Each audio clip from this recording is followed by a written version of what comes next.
esse é um texto que narra um acontecimento durante o ministério do Senhor Jesus na companhia dos seus discípulos. Jesus está provavelmente mais ou menos no começo do seu ministério, e em Mateus a gente percebe claramente que ele vinha de uma série de pregações, de atividades, e ele tinha curado muitas pessoas. E Jesus chega então nesse momento, depois de ter feito grandes coisas entre pregações e milagres, eles chegam na margem desse lago, desse mar, provavelmente o mar da Galileia, e ele então fala para os seus discípulos que ele quer passar para o outro lado, outra margem do lago. E aqui o texto deixa muito claro, já é de tarde. A gente vê uma descrição então do Senhor Jesus Cristo cansado. Jesus Cristo vem de uma maratona de atividades, de trabalho, em que ele está viajando a pé por Israel. Durante essa viagem a pé, ele vai parando nas vilas, nas cidades, curando pessoas, expulsando demônios, o tempo todo pregando a palavra de Deus. E a gente vê na descrição desse texto que Jesus, no final do dia, já de tarde, ele está cansado. E aí então, ele, junto dos seus discípulos, se despedem na multidão, e o levaram assim como estava, do jeito que ele estava. Então ele entrou num barco, junto dos discípulos.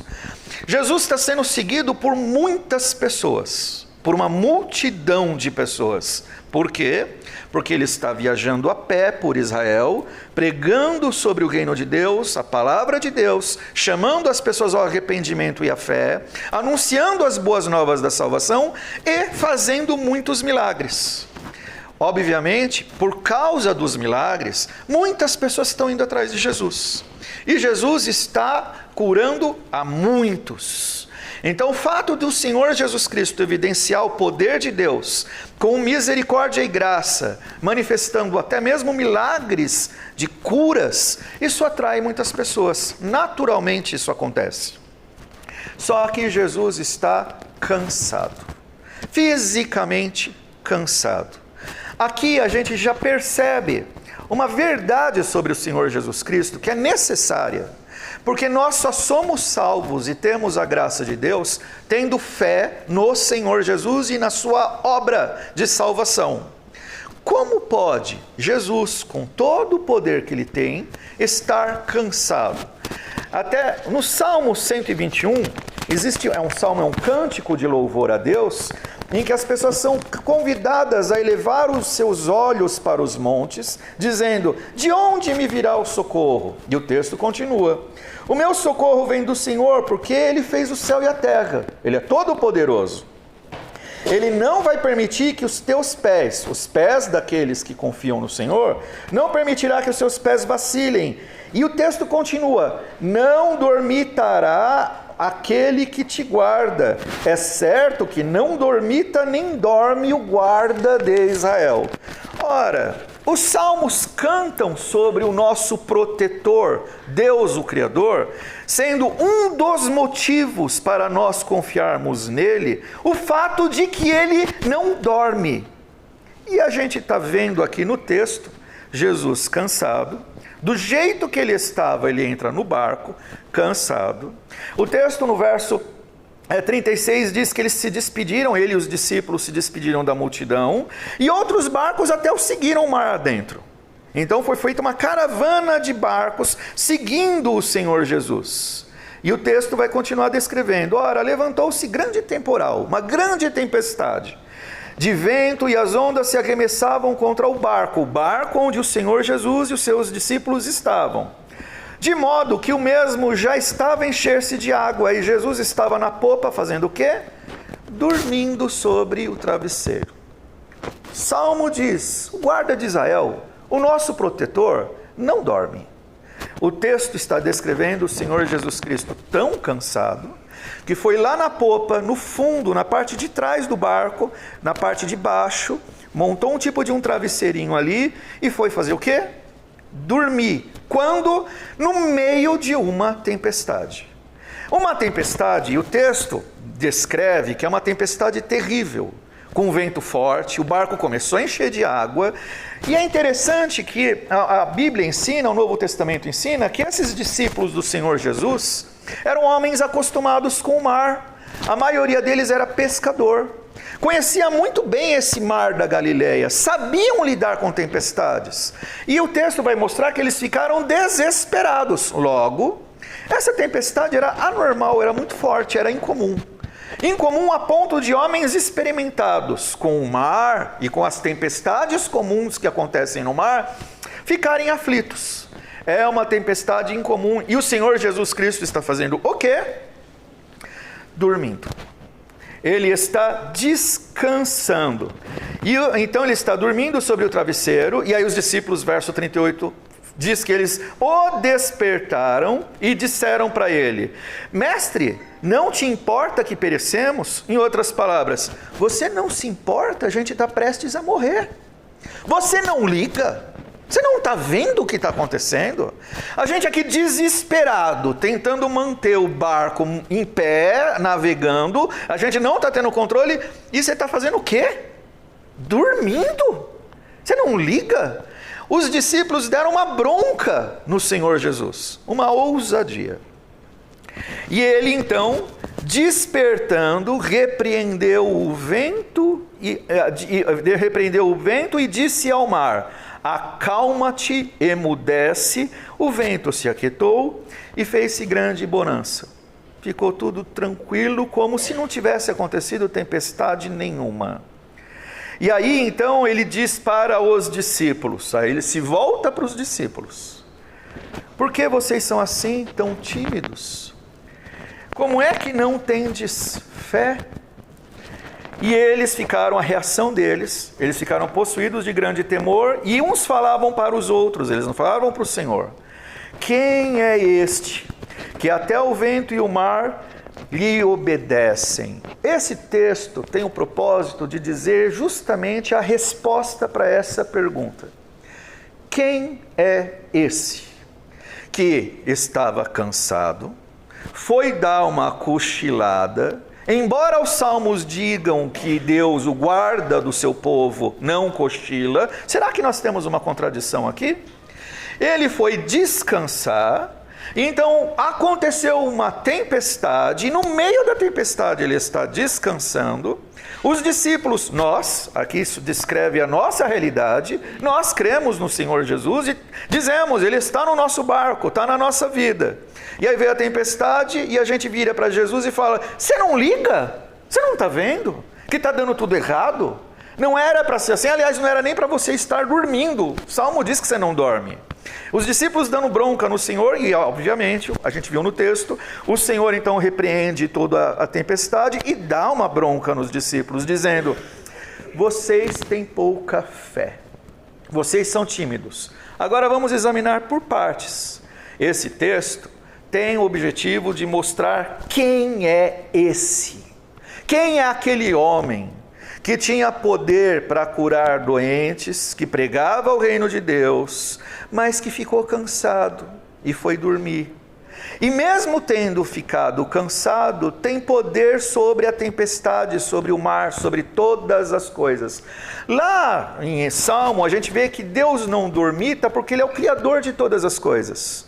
O Senhor Jesus tem poder sobre a criação, sobre a tempestade, sobre a situação toda que estava acontecendo, porque Ele é o Senhor absoluto e soberano de todas as coisas. Mas Ele ficou cansado e foi dormir. O que a gente vê aqui? Aqui já existe um ensinamento da Bíblia que é fundamental para a nossa fé. Jesus Cristo é o Filho de Deus encarnado. Ele é Deus, Criador de todas as coisas, que tem poder sobre todas as coisas que Ele criou. Nada escapa do seu domínio. Mas ao mesmo tempo, Ele se fez homem. Ele é uma pessoa como qualquer um de nós, sujeito aos mesmos sentimentos, às mesmas dores, sujeito ao cansaço, sujeito aos nossos sofrimentos. E ele estava cansado, e cansado fisicamente, porque ele estava vindo de uma grande jornada em que ele estava trabalhando pelo reino de Deus, para o seu Deus e Pai, pregando o evangelho, curando pessoas, libertando essas pessoas do poder das opressões do diabo e do pecado. É necessário que Jesus, o nosso Senhor e Salvador, seja tanto ao mesmo tempo, ele tem duas naturezas, ele é Deus e ele é homem, e isso é necessário, porque senão não seria possível nós sermos salvos. Para sermos salvos, era necessário que um homem tomasse sobre si o peso das nossas maldições e dos nossos pecados, e pagasse por isso integralmente com a sua morte, o seu holocausto na cruz. Se não fosse um homem, seria uma trapaça. Não haveria pagamento pelos pecados, porque aconteceria ali uma trapaça, não seria justo. Para ser justo, para que você seja salvo, os teus pecados deveriam ser pagos por uma pessoa, você, eu. Eu deveria arcar com as consequências dos meus pecados e do mal que eu pratico perante Deus, por cada quebra da sua lei. Acontece que porque eu estou amaldiçoado pelo pecado, e sou fraco, e não tenho justiça, decência e santidade suficientes diante de Deus, qualquer ato meu diante de Deus jamais pode ser considerado justo. Porque os meus atos diante de Deus, de todos nós, todos os nossos atos estão maculados pela nossa natureza pecaminosa. Não existe santidade em nós. Não existe justiça verdadeira em nós. Então a única forma de nós podermos ser libertos do mal que faz parte de todos nós e que assola a todos nós e que nos condenaria ao eterno banimento de Deus e com justiça, só poderia ser pago por um de nós que fosse santo, que tivesse decência e justiça suficientes diante de Deus. Alguém apto para pagar por uma dívida com justiça. Alguém que nunca pecou. E tinha que ser um homem, uma pessoa igual a nós, com a única diferença de nós, alguém que nunca pecou. Então nós estamos vendo isso na pessoa do Senhor Jesus. Alguém que é, ao mesmo tempo, todo-poderoso, e que tem pleno domínio sobre a criação, mas que ao mesmo tempo tem a nossa fragilidade humana, que sofre dores, que cansa e precisa descansar. Embora ele estivesse a trabalho e a serviço do reino de Deus e revestido pelo poder de Deus, nós vemos aqui um homem. Tanto é que o texto termina, os discípulos confusos. Quem é esse? É uma pessoa comum. É um homem, inclusive os outros textos do Novo Testamento vão mostrar o escândalo que o Senhor Jesus Cristo provocava onde ele ia. Porque as pessoas viam nele sabedoria de Deus, viam nele a irrefutável manifestação do poder de Deus. Era impossível negar que Deus agia através dele, mas ao mesmo tempo olhavam para ele e viam um José qualquer, um Severino qualquer, uma pessoa da periferia que não valia coisa nenhuma, um homem absolutamente comum. Olhavam para ele e não viam uma pessoa que na sua materialidade, na sua humanidade, tivesse em si mesmo alguma grandeza. Tanto é que a Bíblia diz, olhavam para ele, ele não tinha formosura nenhuma. Não havia nada nele que o distinguisse das outras pessoas. Um homem absolutamente comum, falando de coisas muito elevadas para um homem comum, e fazendo coisas muito elevadas para um homem comum. Quem é esse? Esse é o Senhor Jesus. E o texto também inclusive foi cantado no louvor, ele é uma espécie de alegoria, porque está falando que Jesus está no barco, no barco dos discípulos, indo para um lugar, e acontece uma tempestade, e ele dorme. Embora os salmos digam que o guarda do seu povo não dorme, nós vimos aqui o Senhor Jesus Cristo dormindo. É uma contradição? Não. O Senhor Jesus Cristo só está dormindo porque ele está absolutamente tranquilo naquela situação. Não parece, mas eles estão sob a guarda de Deus, mesmo na tempestade. E por que o Senhor Jesus dá uma bronca nos seus discípulos, homens de pequena fé? Muitas vezes as pessoas, quando leem um texto como esse, acham que uma fé grandiosa deveria ser Pedro se levantar lá naquele barco e Pedro mesmo repreender o mar. Pedro mesmo fazer o que Jesus fez. Não, não é isso. A fé grandiosa e verdadeira. A verdadeira fé não é confiar no seu poder. A verdadeira fé é confiar no poder do Senhor que te guarda. O Senhor está dormindo. O homem Jesus está dormindo. Mas Jesus está a serviço do seu Deus e Pai, que não dormita, não cochila, não perde nenhum momento dos acontecimentos das coisas. Nada acontece por acaso, tudo segue exatamente os seus planos, e os seus planos são perfeitos. E Jesus está descansando nisso.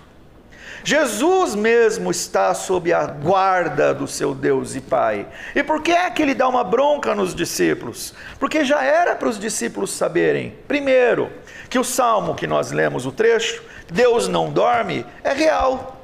Os discípulos e Jesus estão sob a guarda de Deus. Outra coisa, Jesus tem um destino. O destino no texto é chegar do outro lado desse mar. Mas o destino final da vida do Senhor Jesus nesse mundo é a cruz. Ele tem uma missão por cumprir. Então ele vai chegar até a cruz. Ele veio ao mundo para ser o Cordeiro de Deus que tira os pecados do mundo. E essa missão, esse trabalho, ainda não foram concluídos nesse texto. Ele está no meio da jornada. Então pensar que aqui, no lugar dos discípulos, nós estamos perdidos. Senhor, o Senhor não se importa porque nós estamos prestes a morrer nessa tempestade? Homens de pequena fé, a história não vai acabar aqui. Existe um propósito maior. Eu não vou, o Senhor Jesus, a gente pode fazer uma paráfrase aqui, morrer nesse acidente, porque a minha morte será na cruz. É para isso que o Senhor Jesus Cristo veio ao mundo. Então, os acidentes de percurso, como já foi mencionado aqui no texto, todas essas coisas contribuem juntamente para um bem maior. Existe um propósito maior, do qual todas as intercorrências da vida fazem parte. Mas elas não são o fim das coisas, são partes de uma jornada. O Senhor Jesus Cristo sabia muito bem, o destino dele era morrer na cruz.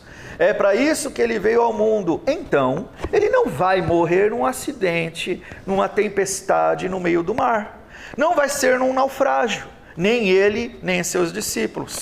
Onde é que esses homens mostraram pouca fé? Eles se perderam nisso. Eles perderam de vista o propósito maior, porque eles se abateram com as intercorrências no meio do caminho.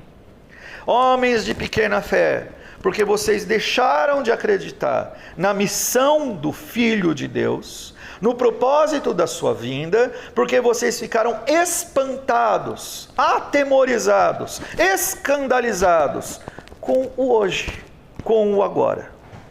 Esses homens foram ensinados a olhar para as coisas da perspectiva da obra como um todo, da vida como um todo dedicada a Cristo, que viver e morrer são para a glória dele, e a obra dele faz com que tenhamos uma vida eterna com Deus. Então não precisamos temer as intercorrências da vida. Aí vem outras perguntas diante do texto.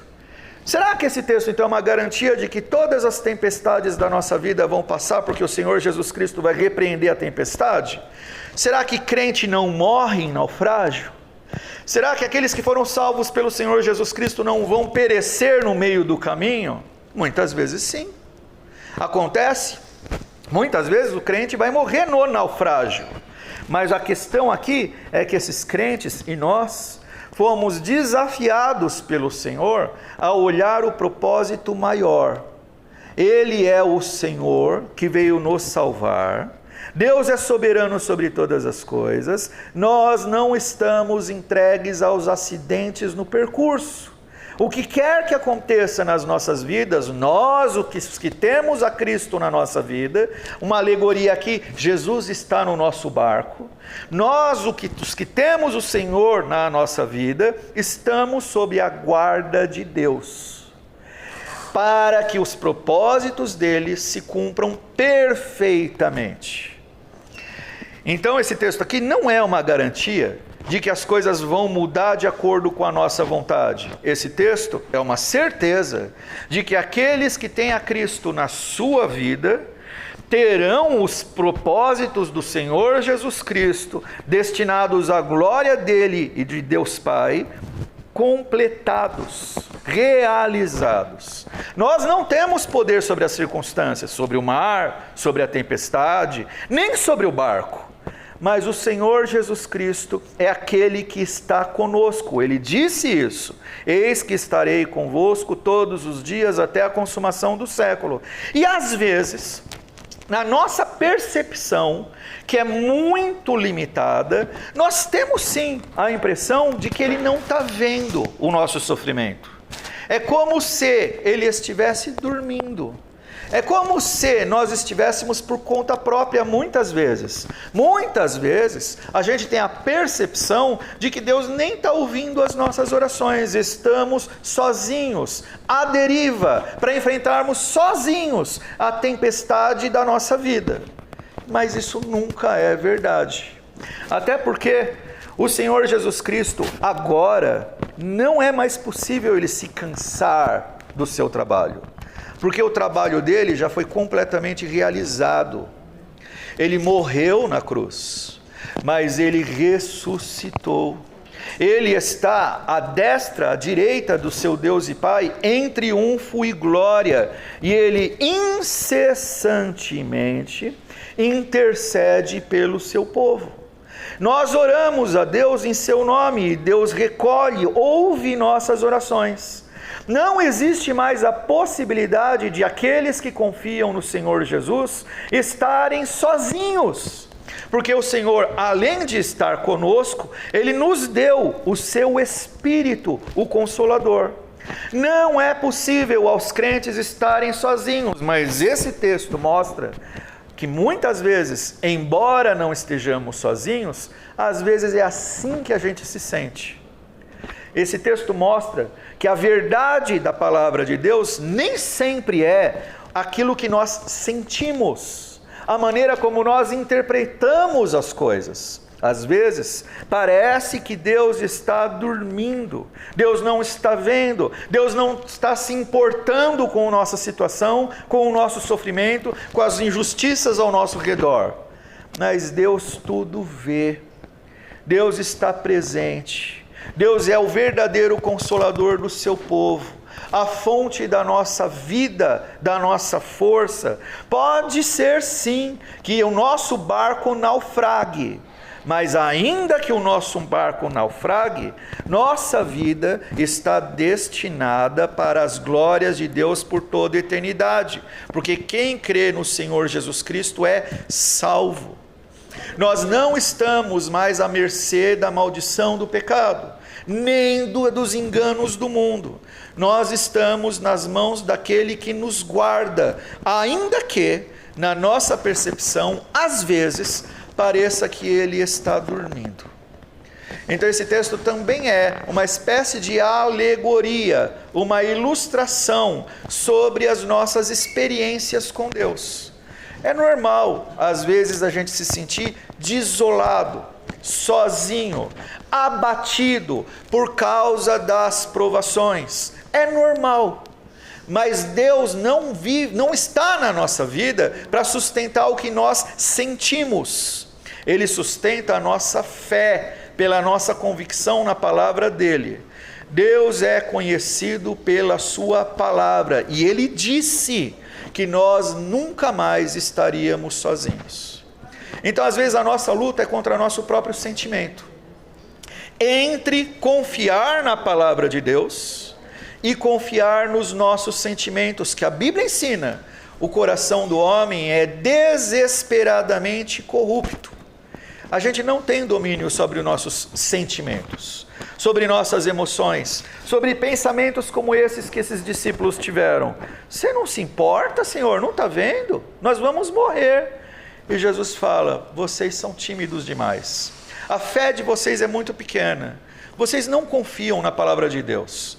E Jesus agiu. E Jesus os ensinou a confiar nele, através da confiança na palavra de Deus. Olhe para Jesus, não para as circunstâncias. Seja a circunstância do momento, de estar no hospital, o hospital e o tratamento e a enfermidade abatem mesmo, é assim mesmo, mas nós temos uma fonte de extrema segurança de salvação. Aquele que não dorme, não se abala, que vê o que está acontecendo. O Senhor não se importa? Sim, Ele se importa. Quer saber a maior prova de que Deus se importa conosco? Deus amou o mundo de tal maneira que enviou o seu Filho para morrer por pecadores, para que esses pecadores sejam salvos, sejam reconciliados com Deus. Não existe prova maior de amor de Deus pelas pessoas do que o fato de esse Senhor Jesus ter ido até a cruz, morrer o que deveria ser o nosso inferno, a nossa morte, para que nós, através da fé nele, tenhamos vida eterna e perdão completo dos nossos pecados. Essa é a maior prova de que Deus nos ama. Deus nos ama pelo fato de que Deus visitou esse mundo, na pessoa do seu Filho. E aqui está a resposta dessa pergunta. Quem é este que até o vento e o mar lhe obedecem? Esse é o Senhor Jesus, o Salvador dos pecadores, aquele que diz para as pessoas, venham a mim, vocês que estão cansados e oprimidos, e eu vos aliviarei. Tomem sobre vocês o meu fardo, e o meu jugo é leve. E saibam que Ele é aquele que veio para salvar pecadores, Ele nos dá da sua graça, da sua paz, Ele é o nosso Salvador. E termino aqui, Ele já veio, então essa é uma resposta e uma demonstração do amor de Deus que já aconteceu há mais de 2000 anos atrás, mas um dia Ele vai voltar, em triunfo e glória, para reunir todos aqueles que Ele salvou e para julgar esse mundo. Que creiamos no Senhor, que possamos almejar pela sua glória, pela sua vinda, que possamos confiar nele, mesmo que os sofrimentos sejam muito grandes e as evidências das tribulações muito fortes. Mais forte do que tudo isso é aquele que nos chama para si, é o Senhor Jesus.